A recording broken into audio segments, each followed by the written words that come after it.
I was 12 when it happened. My parents threw me a small party at our house. Nothing too extravagant, just a few close friends, a homemade cake, and a pile of gifts waiting to be unwrapped. By the time the party ended, it was just my family, and me sitting in the living room, surrounded by discarded wrapping paper. That's when I noticed something strange. Among the neatly wrapped gifts from my parents and friends, there was one package that stood out. It was old-looking, the wrapping paper yellowed and brittle at the edges, as if it had been stored away for years before finally being delivered. There was no tag, no indication of who it was from. Just my name written in rough, almost shaky, handwriting, Jake. My parents glanced at each other, confused. They hadn't seen anyone drop it off, and none of my friends had brought it. But curiosity got the best of me. I peeled away the paper to find a small wooden box inside. The wood was dark, aged, with intricate carvings along the lid. Patterns. That didn't seem to form any recognizable shape, but twisted and curled in strange ways. There was no lock, just a simple latch keeping it shut. I opened it. Inside, nestled in a bed of faded velvet, was a porcelain doll. It wasn't like the ones you'd find in stores. Its face had fine cracks running along its pale surface, as though it had been handled too roughly or left to decay over time. Its eyes were empty, dark pits that seemed too deep for something so small. The dress was old-fashioned, lace-trimmed and stiff, the fabric discolored with age. And the worst part, a faint smell clung to it, something musty, almost like rotting wood. I remember laughing nervously, holding it up to show my parents. "Is this some kind of joke?" They looked just as confused as I was. My mom took the box, turning it over in her hands. "Who brought this?" Nobody had an answer. That night, I placed the doll back inside the wooden box and shoved it into the back of my closet.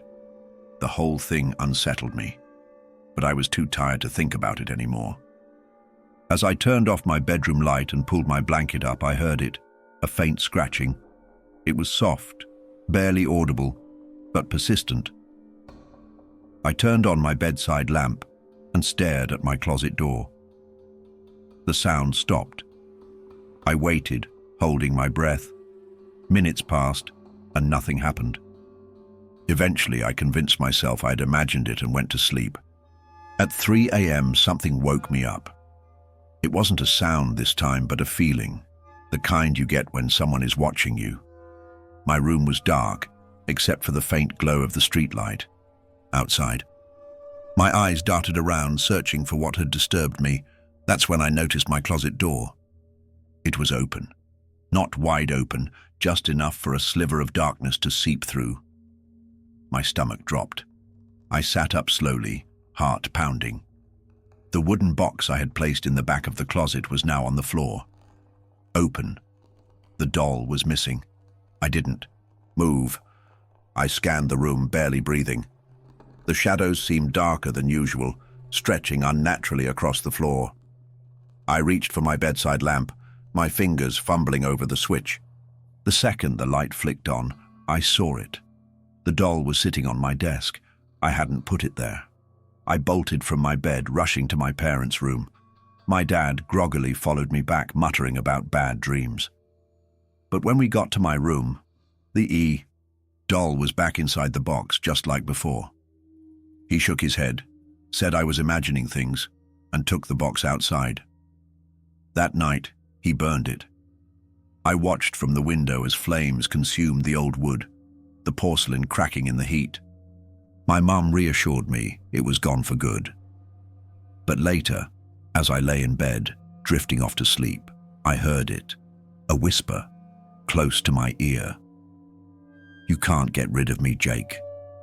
I froze, too scared to move. I barely slept that night. The next morning, the box was gone, reduced to ashes. The doll never returned. But every year, as my birthday approaches, I still get that feeling, the sense that something is watching. And sometimes, late at night, when the house is silent, I hear it again. A faint scratching. From inside my closet.